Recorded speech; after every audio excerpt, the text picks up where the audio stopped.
Morning. So I want to talk about how culture happens today. And when I think about culture, I think about subcultures, right? Like these little experiments that we do in civilization, these ways that we figure out new ways that we're going to operate. And I was lucky enough to grow up seeing a bunch of different subcultures kind of grow. I was a pirate radio DJ. I grew up in London. I was very involved in the early UK garage scene and the dubstep scene and the grime scene. And it was amazing to me how these things would bubble up and then they would influence other things. And I started a music magazine called Rewind about all this music and culture coming out of pirate radio stations in London. It's still the largest music magazine in the UK. And after Rewind, I wanted to write a book about this process, like how does culture bubble up and then just start pushing things forward and moving things differently. And that was really fun, right? And I got to see like how does this work? How do subcultures happen? And it always starts with like someone with like a crazy idea, a ridiculous idea. Like this is a guy named Richard Hell, and Richard Hell he grew up in the early 70s, and he was pissed off with glam rock and hippies, and he was like, I just want to rip all this stuff up and start again. And he was very influenced by Rimbaud and Artaud and these French poets that used to cut their hair and chop their hair in weird ways. So he did the same thing, and he cut up his clothes and he wrote things on it like rip it up and start again and please kill me. And he couldn't really play a guitar, but he picked one up anyway. And he started playing music at this club called CBGB's. And then after that, we had the Ramones there and Debbie Harry and Talking Heads and on and on. And then Malcolm McLaren rips off his entire look, takes it back to London, starts the Sex Pistols. And punk is born. And now we've got guys like Scott, who you saw yesterday, who's taking that same mentality that he learned at CBGB. And he's organising for Barack and for Bernie. And punk is a mentality that's everywhere. And this happens again and again in different subcultures. Take this guy. This is David Mancuso, Italian-American guy.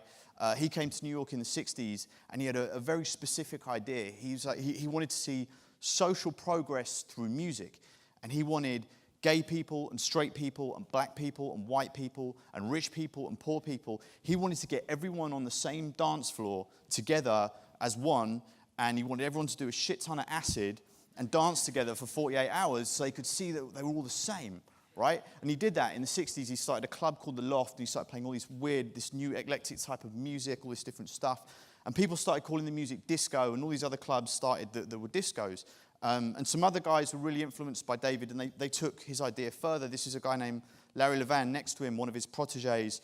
Larry went on to start a club called the Paradise Garage in New York, and that's where the term garage music comes from. This guy named Frankie Knuckles, he used to do the lights at the Loft, and Frankie moved to Chicago and started a club called the Warehouse Club, and that's where house music comes from. So if you look at this whole history of music, and this is a very incomplete diagram, but this idea that David had at the Loft, like we're all going to get on the dance floor and we're going to be together and we're going to recognize each other for who we really are. You can see this through every type of electronic music since, from the Berlin Love Parade to Electric Daisy Carnival in Vegas to dubstep to grime. It's the same thing. We're one people. We've got to keep moving together. And that was a very, very purposefully done thing. And there's this loop here that you see in cultures. There's the person with the crazy idea, and they create some kind of platform, and that could be a club like CBGB, or it can be a pirate radio station or a media format. And that rewards people, it inspires them, it validates them in some way, and they can't help but they want to add to it, right? They become an artist, they become a journalist, they become a fan, and they build on that narrative, and round it goes. And that's how subcultures scale. When they scale quickly, and they change everything. But something else started happening in around the 90s. There's a great quote from William Gibson. We started picking them before they could ripen. We started to notice them. We started marketing them for cool. And subcultures kind of lost some of their edge. And I want to sort of show you how different it is. So we heard Rozelle yesterday talking about the early park jams like Sedgwick and Cedar. 1973, this is the first flyer that Kool Herc created for his first party in the Bronx. And that was at that party that he started mixing breaks together from disco records, and kids started breakdancing, right? It was a new dance. That was kind of it when it first happened. But here's the thing about hip-hop.